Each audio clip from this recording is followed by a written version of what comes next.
will read today?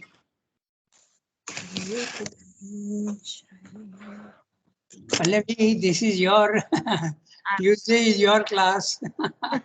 So, Arshadi can read. The last time I read. okay, then who else is there? Okay, I'm reading, and for the next 3 classes, Rangada, I will not be able to read. I'm going out for 3 days. So I'll Okay, join the class, but I will not be able to carry all the books for 3 days. then you should read today. Yes, Rangada. Okay, go ahead. Into the third and last category of the works of sacrifice can be gathered all that is directly proper to the yoga of works. For here is its field of effectuation and major province. It covers the entire range of life's more visible activities. Under it fall the multiform energies of the will to life, throwing itself outward to make the most of material existence. It is here that an ascetic or otherworldly spirituality feels an insurmountable denial of the truth which it seeks after and is compelled to turn away from terrestrial existence, rejecting it as forever the dark playground of an incurable ignorance. Yet it is precisely these activities that are claimed for a spiritual conquest and divine transformation by the integral yoga. Abandoned altogether by the more ascetic disciplines, accepted by others only as a field of temporary ordeal or a momentary, superficial, and ambiguous play of the concealed spirit, this existence is fully embraced and welcomed by the integral seeker as a field of fulfillment, a field for divine works, a field of the total self discovery of the concealed and indwelling spirit. A discovery of the divinity in oneself is his first object, but a total discovery, too, of the divinity in the world behind the apparent denial offered by its scheme and figures, and last, a total discovery of the dynamism of some transcendent eternal. For by its descent, this world and self will be empowered to break their disguising envelopes and become divine in revealing form and manifesting process, as they now are secretly in their hidden essence.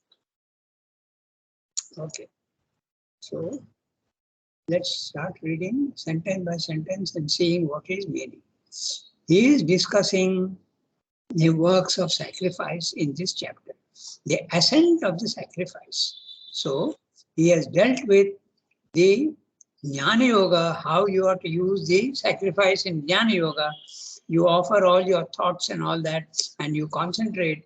And the purpose of this sacrifice of your mind and thoughts is the discovery of the transcendental. Okay, you have to make your mind quiet and go into the transcendent consciousness of the self. This is what he is saying. Then the second one is your emotions and your Jnana Yoga and then Bhakti Yoga. Now he has come to Karma Yoga, which he is considering the third and last category of the works of sacrifice.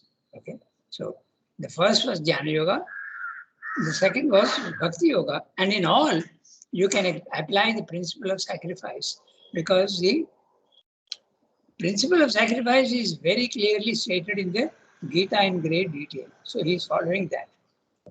Now, into the third and last category of the works of sacrifice can be gathered all that is directly proper to the yoga of works. In other words, Karma Yoga, yoga of works. For here, it is its direct field of effectuation. When you are thinking, there is karma, but it's a mental karma. When you are having emotions and love for the divine, it is also karma, but it is emotional karma, not absolutely connected with the physical world. But when you are doing karma yoga, when you are doing Karma Yoga, all your works in the physical world are solidly connected with the world, physical world. With your hands and your legs and whatever work you're doing with your body, you have to offer to the divine. So there it becomes direct field of effectuation and major province. The major province is the physical world, which is your body, not the mind and the heart. It covers the entire range of life's more visible activities. Because when you are doing something, everybody else can see what you are doing. But when you are thinking, nobody sees what you are doing. It is not visible. It's invincible activity. Also, your bhakti for the Lord. Okay. There may be a little bit of a your emotion may show itself on the face. It becomes semi-visible. But the action of the body, it becomes absolutely visible. So he is saying it covers, what covers? The works of sacrifice. It covers the entire range of life's more visible activities. Okay. Under it fall the multiform energies of the will to life. The will to life. Okay. The will to be in the physical world and utilize your vital to. The will to life is the better part of your vital being, throwing itself outward to make the most of material existence. So, when you are doing Jnana Yoga, you are not using the physical world at all. Neither are you doing doing that for the Bhakti Yoga, because you are actually not concentrated in the physical world. But Karma Yoga, you are absolutely in the physical world, and that's why he's saying you are trying to realize the divine here at the lowest level of the physical world. You have to throwing itself outward to make the most of material existence. It is here that an ascetic or otherworldly spirituality feels an insurmountable denial of the truth, which it seeks after and is compelled to turn away from terrestrial existence, rejecting it as forever, the dark playground of an incurable ignorance. See how interestingly Srimad is using the words. He's saying dark playground. He's not saying dark field or dark area. He's saying dark playground. He's giving you slightly more information. Because when you are doing Bhakti Yoga, it's a playground. But when you are doing Karma Yoga, a little bit of that playground thing comes in, but still you find that it is dark. It is full of falsehood. It is full of perversions. It is full of all sorts of wrong ideas and wrong actions. This is what he's saying. You find it to be so, normally. The ascetic and the otherworldly spirituality, those who are interested only in the transcendent and the cosmic, they find it very difficult to do physical work, so they withdraw. That's what Srimad is saying. Rejecting it as forever, the dark playground of an incurable ignorance. Incurable. Permanently, it is not in the view of the Buddhists and the Mayavadins and the ascetics. Okay. They think it is incurable, it is permanently imperfect. Of course, Srimad does not agree with that. Then, 1 second, I have lost that. Yeah. Yet, it is precisely these activities, the physical world, that are claimed for a spiritual conquest and a divine transformation by the integral yoga. The Jnana Yoga may not, okay, the Bhakti Yoga may not be interested in transforming the physical body, mind, life, but in the integral yoga, it is that which is claimed as for spiritual conquest. The integral yoga insists that the transformation must be complete, not only in the mind, not only in the heart, but even in the physical world. You don't run away. Abandoned altogether by the more ascetic disciplines, accepted by others only as a field of temporary ordeal or a momentary, superficial and ambiguous play of the concealed spirit. This existence is fully embraced and welcomed by the integral seeker as a field of fulfillment, a field of divine works, a field for the total self-discovery of the concealed and indwelling spirit. Some of those sentences are so wide and so long. We have to go phrase by phrase. So, abandoned altogether by the more ascetic disciplines. Which are the more ascetic disciplines? The Jnana Yoga is definitely, they reject the physical world. They are interested only in the Jnana, They are interested only in the knowledge of the transcendent. So they reject the physical world. They are not interested. Abandoned altogether by the more ascetic individuals. So Buddhistic philosophy, Buddhistic practices, Mayavadi practices, and also the even the normal Rajoga also, they reject the physical world, but they accept in the beginning. Okay? Accepted by others only as a field of temporary ordeal or a momentary superficial and ambiguous play of the concealed spirit. So which is this one? Those who are interested in the Bhakti Yoga, they accept the physical world as a temporary ordeal. My love for the divine will get me out of the physical world and its difficulties. It's a temporary ordeal. So I don't need to bother too much about it. I accept it half-heartedly. That's what in the Bhakti Yoga. Or a momentary, superficial, and ambiguous play. Note the word, again he's using the word play. So he's still referring to the Bhakti Yoga, which is not completely rejecting the physical world, but Bhakti Yoga normally it ends in the love of the divine, and you do see the physical world as a playground, but the playground is full of imperfections. It is ambiguous. Ambiguous means there is a bit of truth in it, but there is also a lot of falsehood. Ambi means always twofold, okay? So ambidextrous means that you can use both your left hand and your right hand. Okay. Ambivalent. The word ambivalent means its value is both ways. Okay. So ambiguous, ambivalent, ambidextrous. All these words mean both this way and that. So ambiguous play of the concealed spirit.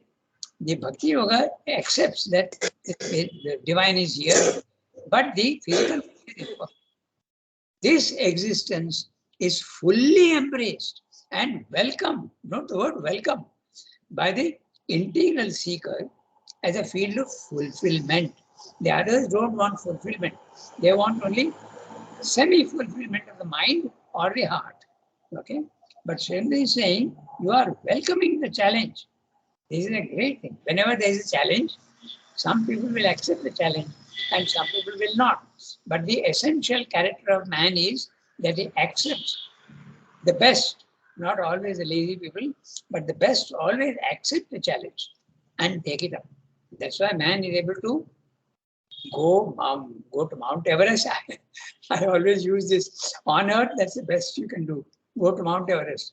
But you are going to the moon now, and you are also going to go to Mars. Okay. So it's a tremendous challenge, but you are doing that. Okay. So as a field of fulfillment, you want to have fulfillment for mind, you want to have fulfillment of heart, and you want fulfillment of even the physical world. Okay. So what does the fulfillment of the mind mean?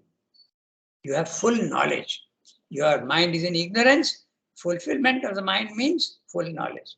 What about fulfillment of the heart?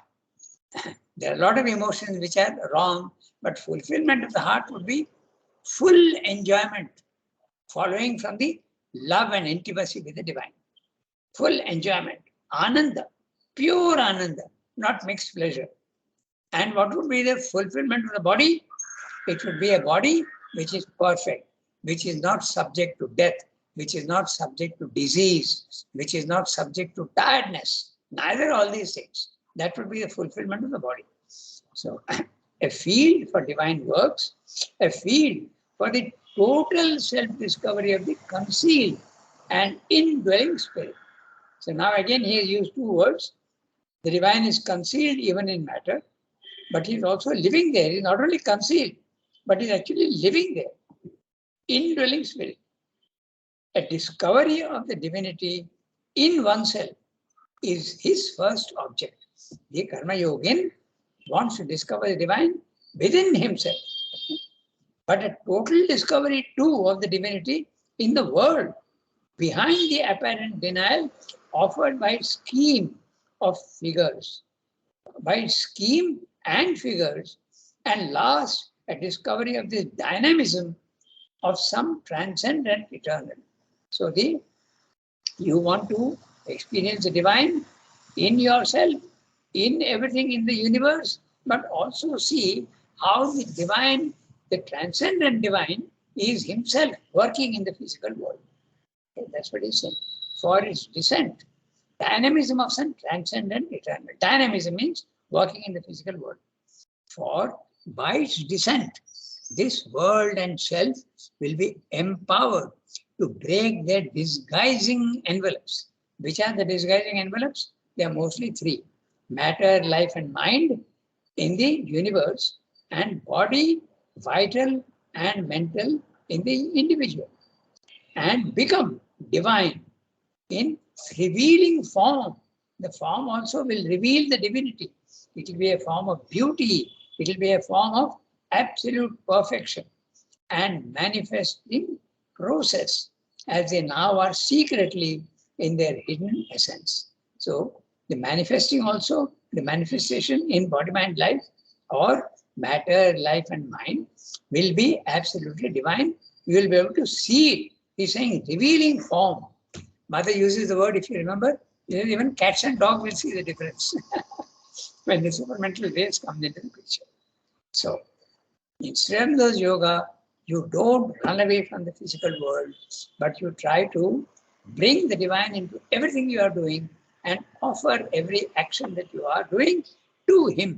It's a long, long process. Nobody is saying it is easy, but Sri Aurobindo says, accept the last challenge of even transforming that which seems to be perfectly and permanently impure and fallen. But it cannot, it will change. That's what he's saying in the paragraph. Now, since he has spoken about the integral yoga, accepting the physical world, now he goes to this object of the integral yoga. We have to read next. Who will read? Anyone? Archanadi has just read, so who else can read? I will read, Rangadhan. Okay, go ahead. Go ahead, read. This object. This object of the integral yoga must be accepted wholly by those who follow it. But the acceptance must not be in ignorance of the immense stumbling blocks that lie in the way of the achievement. On the contrary, one must be fully aware of the compelling cause of the refusal of so many other disciplines to regard even its possibility, much less its imperative character as the true meaning of terrestrial existence. For here, in the works of life, in the earth nature, is the very heart of the difficulty that has driven philosophy to its heights of aloofness and turned away even the eager eye of religion from the malady of birth in a mortal body to a distant paradise or a silent peace of nirvana. A way of pure knowledge is comparatively straightforward and easy to the tread of the seeker, in spite of our mortal limitations and the pitfalls of the ignorance. A way of pure love, although it has its stumbling blocks and its sufferings and trials, can, in comparison, be easy as the winging of a bird through the free azure. For knowledge and love are pure in their essence and become mixed and embarrassed, corrupted and degraded only when they enter into the ambiguous movement of the life forces and are seized by them for the outward life's crude movements and obstinately inferior motives. Alone of these powers, life, or at least a certain predominant will in life, has the appearance of something impure, accursed, or fallen in its very essence. At its contact, wrapped in its dull sheaths or caught in its iridescent quagmires, the divinities themselves become common and muddy and hardly escape from being dragged downward into its perversions and disastrously assimilated to the demon and the asura. A principle of dark and dull inertia is at its base. All are tied down by the body and its needs and desires to a trivial mind, petty desires, and emotions, an insignificant repetition of small, worthless functionings, needs, cares, occupations, pains, pleasures that lead to nothing beyond themselves and bear the stamp of an ignorance that knows not its own why and whither. This physical mind of inertia believes in no divinity other than its small earth gods. It aspires perhaps to a greater comfort, order, pleasure, but asks for no uplifting and no spiritual deliverance.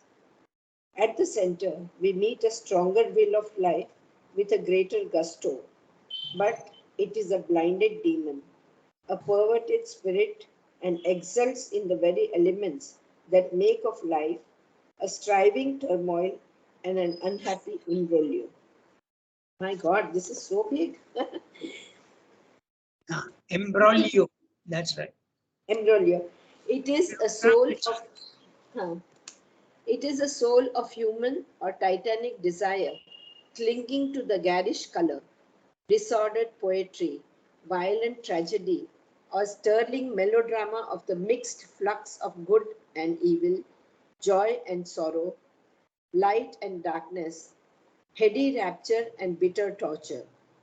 It loves these things and would have more and more of them, or even when it suffers and cries out against them, can accept or joy in nothing else.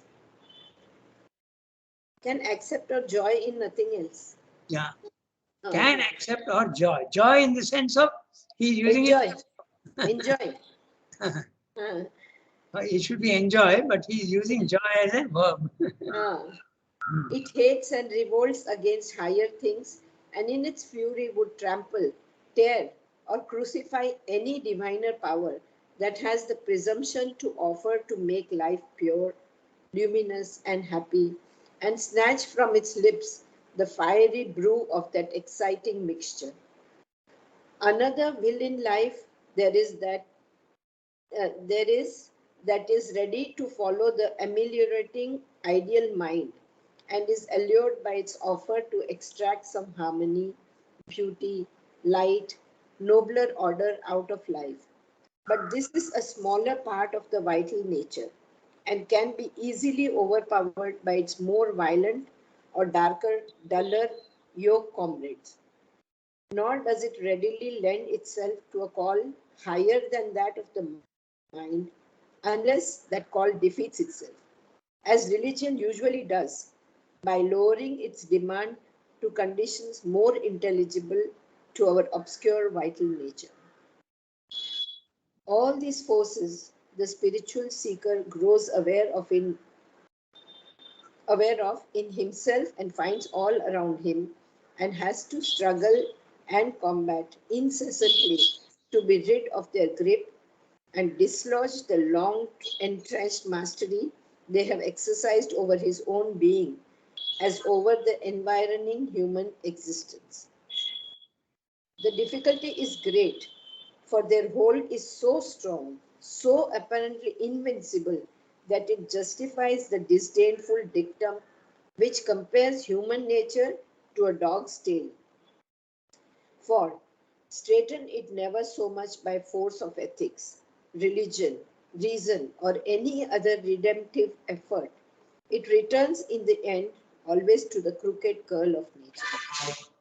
And so, and so great is the whim, the clutch of that more agitated life wheel, so immense the peril of its passions and errors, so subtly insistent or persistently invasive, so obstinate up to the very gates of heaven, the fury of its attack or the tedious obstruction of its obstacles, that even the saint and the yogin cannot be sure of their liberated purity or their trained self mastery against its intrigue or its violence. All labor to straighten out this native crookedness strikes the struggling will as a futility, a flight, a withdrawal to happy heaven, or peaceful dissolution easily finds credit as the only wisdom, and to find a way not to be born again, gets established as the only remedy for the dull bondage or the poor shoddy delirium or the blinded and precarious happiness and achievement of earthly existence. A huge para, and it is one of the most magnificent paras in the synthesis. Okay, say, and the language and the ideas and the analysis of the whole thing. He is saying that I am accepting the challenge of the physical world. There may be some people who will say, oh, Srimanga is not being realistic. He doesn't know what the tremendous difficulties of the physical world are. He is taking a very, very shallow, optimistic outlook. So this is what Srimanga is saying here. Not at all. I realize fully well the difficulties and yet I accept the challenge. That's exactly what he's doing in this para. So he's explaining why it is very reasonable and justifiable for the ascetic and the Buddhist to reject the physical world. He said it is very, very understandable because it is so difficult. And he says, yet I accept the challenge because the evolution has now to go to the next level and that work has to be done. However difficult the difficulty is. And he's pointing out the difficulties in very graphic language. Okay, so this is what he has done. And we are now 8:20. So we have 15 minutes. I'm sure we'll not be able to finish the para, but we will, maybe because 15 minutes is quite a long time, we cannot stop here. So we'll start looking at the paragraph and then we'll try to understand what he's saying. It's a very big para. Now, he has told you that, however, the Karma Yoga, and he has said that the integral yoga accepts the Karma Yoga. Integral yoga accepts Jnana Yoga, accepts also Bhakti Yoga, but also accepts the Karma Yoga, just like the Gita. The Gita also accepts all the three. Okay, so this object of the integral yoga, which is this object? Accepting the challenges of the physical world and fulfilling not only mind, not only heart, but also the body. Okay, that is the object of the integral yoga. Must be accepted wholly by those who follow it. If you want to follow Sriranga's integral yoga, you have to accept and not run away from the physical world. Are you within your rights to run away from the physical world? Of course you are. But then you are not accepting Sriranga's yoga. You are accepting only the Jnana Yoga or the Raja Yoga, and you are perfectly within your rights to do that. Nobody is forcing you to come to the integral yoga. But if your ideal and your way of thinking agrees with Sri Aurobindo that I accept the greatest challenge that the physical world is presenting to me, then you have to accept not running away from the physical world and meeting the challenges of the difficulties in the physical world headlong, not escaping by side route. Meet it headlong and conquer it. That's what Sri is saying. Okay? This object of the integral yoga must be accepted wholly by those who follow it. By those who follow it, not for those who don't follow. I know of many people who came to the ashram, and at least I know of two cases, very serious. One was a yogi who used to do Raj Yoga, and he had many experiences also. I had a good deal of interaction with him, and he told me that this integral yoga I cannot accept. He says, playground, he went to the playground and sat for meditation, and music was played. So he says, ये कैसे हो सकता है? How can you meditate with sound going on, entering your ears and disturbing you? So it's not for me. He went away. Another young boy also, he came, wanted to be in the ashram. He worked for 1 week, only 1 week. Young boy. He was also very serious. But he also found that this is not my path. Very sincerely, he said that this is not my path. So everybody need not accept. Okay. But the acceptance must not be in ignorance of the immense stumbling blocks that lie in the way of the achievement. Realizing fully what the difficulties are. Okay. There are many people who, without much thought, enter into a business or a work or an ideal without realizing the difficulties, and in a very short time they say, oh no, this is not for me. I have a very interesting example of an American. Okay, I won't take his name because he's still there in Oroville, or I think he's there. So he was in the ashram at that time, and our boys were going to walk up to Jinji at the end of the in November. October it ends our session in the school. So after that, many go on cycle to Jinji, many go walking. So this was also decided that he would go walking. Okay. Very casually, and yes, I will walk. What is there? 75 kilometers is nothing. I will walk. So he started walking. Okay. His shoes. Came up to Jipmar, which is only 6 kilometers, not 75 kilometers. And he says, now I realize that this is one big mistake. And he withdraws. So Swami is saying, we are not to start integral yoga in a very shallow, superficial, casual, playful manner. That's not the way to do it.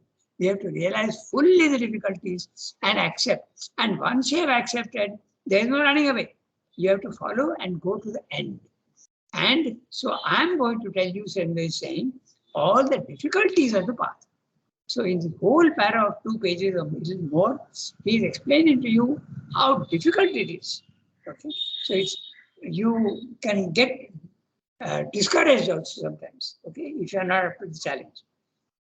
So, but the acceptance must not be in ignorance of the immense stumbling blocks that lie in the way of the achievement.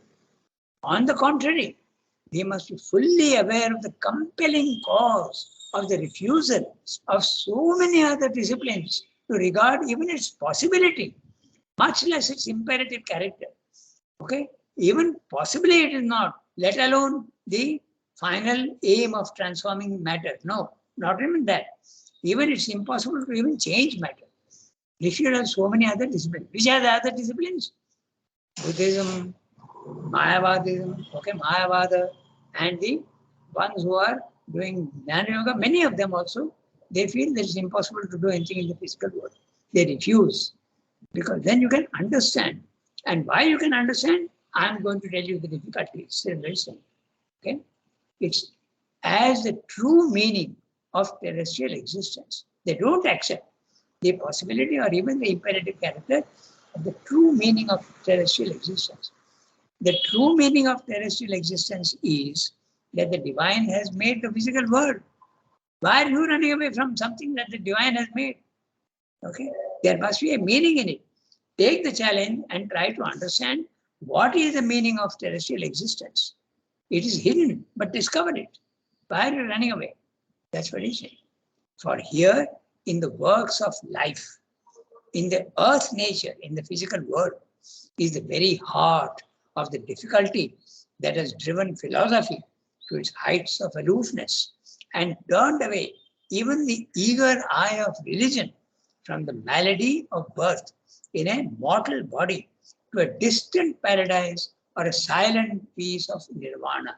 So he's saying even religion, many religions are, in India it's a very common thing that the purpose of yoga is not to be born again, because to be born in the physical world is a disease. It is plunging yourself into difficulty and ignorance and lack of consciousness. So why do you want to do that? And that's what he's saying. The malady of birth. Taking birth in the physical world is a malady, and you have to cure yourself of it. That's the Indian idea. Used to be rather, not now. For here in the life of the earth nature is the very heart of the difficulty that has driven philosophy to the heights of aloofness and turned away even the eager eye of religion. Religion also has an eager eye to reach the distant paradise of silent peace of nirvana. So let us see. What is the distant paradise? In Islam, you have Jannat and there is Jahannam. In Christianity, also you have paradise, but you also have hell and heaven. So the idea is to reach heaven by good deeds and not do bad deeds and reach hell. So these are the the idea is in religion. Or it may not be religion, the silent peace of nirvana. So Buddhism rejects the physical world and goes into nirvana. So does Jnana Yoga. So does, in a way, Bhakti Yoga also. They are satisfied only with the peace and calm and love of the divine. A way of pure knowledge is comparatively straightforward. He's talking of Jnana Yoga. Is comparatively straightforward compared to integral yoga and karma yoga, and easy to the tread of the seeker in spite of the mental limitations and pitfalls of the ignorance. Way of 27. Then a way of pure knowledge is comparatively straightforward. Okay. Then a way of pure love, Bhakti Yoga, although it has its stumbling blocks and its sufferings and trials, can, in comparison, be as easy as the winging of a bird through the free azure. Azure is blue, and that means he is talking of the flying through the air in the sky. Okay, so he's saying it is relatively like that. But way of pure love also has got stumbling blocks and sufferings and trials. What are the sufferings in the Bhakti Yoga? You experience divine ecstasy, but because you are not fully pure, the divine withdraws. And then there is the, what you call, the viraha, okay? He leaves you alone with yourself and he disappears. So the absence of the beloved is the suffering that you normally get in the path of love and devotion. And trials, that also makes you, it's a great effort you have to make again to bring back. And even Sri Aurobindo has in his aphorisms, he has also mentioned that. It's very interesting. Okay, so sufferings and trials can in comparison be as easy as the winging of a bird through the free azure. For knowledge and love, Jnana Yoga and Bhakti Yoga are pure in their essence and become mixed and embarrassed, corrupted and degraded only when they enter into the ambiguous movement of the life forces. Again, he is using the word ambiguous because your ideal may be very good, but you are subject to the perversions and the ignorance of the in the physical world of your life forces, the vital. And he's saying life forces, we'll see that there are several vital forces. There's a lower vital and there's a higher vital. He will discuss that. And are seized by them for the outward life's crude movements and obstinately inferior motives. Even knowledge and love are captured by the wrong movements of the lower. Okay, that's what he's saying. Outward life's crude movements and obstinately inferior motives. Our inferior motive, we forget about the divine and we want to enjoy life, we want to have all the things that are impure in the physical world. Obstinately inferior motive. Obstinate desire wants to satisfy itself and it's always a little obstinate. Okay, so now, alone of the three powers, life, or at least a certain predominant will in life, has the appearance of something impure, accursed, or fallen in its very essence. Okay, so of the three powers, which are the three powers? Mind, life, and body. So alone of the three powers, life, that is the vital, or at least a certain predominant will in life. Why is he saying that? Because there is a purer element also in the vital. There is a higher vital and there is a lower vital. So the lower vital has got this problem. But the higher vital is purer and yet it is also, there can be desire and ego and also, but there are nobler elements in the higher vital. That's why he's saying, or at least a certain predominant will in life. Will in life, your lower vital, there is a will. Na? You want to succeed. You want to, whatever you are doing, whatever your motives are, you want to fulfill them. Has the appearance of something impure, accursed, and fallen in its very essence. Because love and bhakti are not so impure. They can be quite pure, and that there can be part of the vital, the higher vital. But the lower vital is something impure, accursed. Okay, there's a curse on it to remain permanently impure or fallen in its very essence. The lower vital, you cannot, apparently, you cannot change. That's what it's saying. At its contact, wrapped in its dull sheets or caught in its iridescent quagmires. Now that's a very interesting image he's using. The divinities themselves become common and muddy and hardly escape from being dragged downwards into its perversions and disastrously assimilated to the demon and the asura. Today, we will stop here after discussing this sentence, and we'll take up next time a principle of dark and dull inertia. So what's he saying? He's saying that these divinities, relatively, okay, what he's talking about is the pure search for knowledge and the pure search for love of the divine. These are divinities, but they also get dragged downwards and get assimilated to the demon in the asura. They get perverted. How? For instance, the Jnana Yoga search for knowledge is pure, but then the ego comes up and says, I want knowledge so that I can show off. The ego comes in. So it has become subjected to impurity. What about the love? The love can become absolutely a wonderful thing when it is pure. But love and lust easily get mixed up. Okay, that's the whole problem.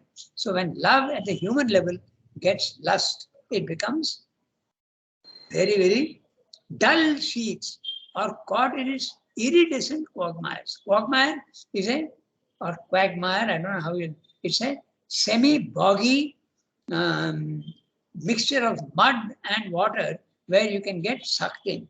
Once you step into those, they are also called quicksands or also a quagmire. You can't pull yourself out very easily. It's not easy. You'll get sucked in very easily. So this is what he's saying. And iridescent. Gangada, Yeah, tell me. why iridescent? That's Why exactly- iridescent? Yeah, because there are false lights. Iridescent means glowing. Okay. Yes. Love is a light, na? But it gets sucked in and becomes lust. He's giving an example. So again, the search of pure knowledge is something wonderful. But then the ego comes in and says, I want knowledge for fame. I want knowledge for recognition. So these are they get dragged down. The divinities get dragged down into the quagmire. And although they start from being some sort of light, okay, but they get bogged down into the quagmires. That's why iridescent. Semi-light. Okay. And iridescent is, you know what, na? A dull glow. Okay, a light. Sometimes, in these marshy lands, there is methane gas. And you can see the methane gas sometimes lights up. And then this is what he's meaning by the iridescent quagmire. Okay? The divinities themselves become common and muddy. Who are the divinities? As I said, search for knowledge, search for pure love, and hardly escape from being dragged downwards into its perversions and disastrously assimilated to the demon and the asura. They completely distort your highest principles and bring you down. It happens very often. Okay. So it's now 8:36. So we'll stop here today. Okay. And we'll take up from a principle of dark and dull inertia. So Sunki, make a note, page 171. Yes, I'll make a note. Principle of dark and dull inertia. It's a fantastic passage. Okay, he's describing to you what happens. Even the highest ideals of humanity, when you are in the physical world, they get distorted and impure. They become impure. They become dirty. That's what he explains. Okay, so we stop here today. Au revoir, everybody. Bonjour, Gangada. Bye. Nice meeting you.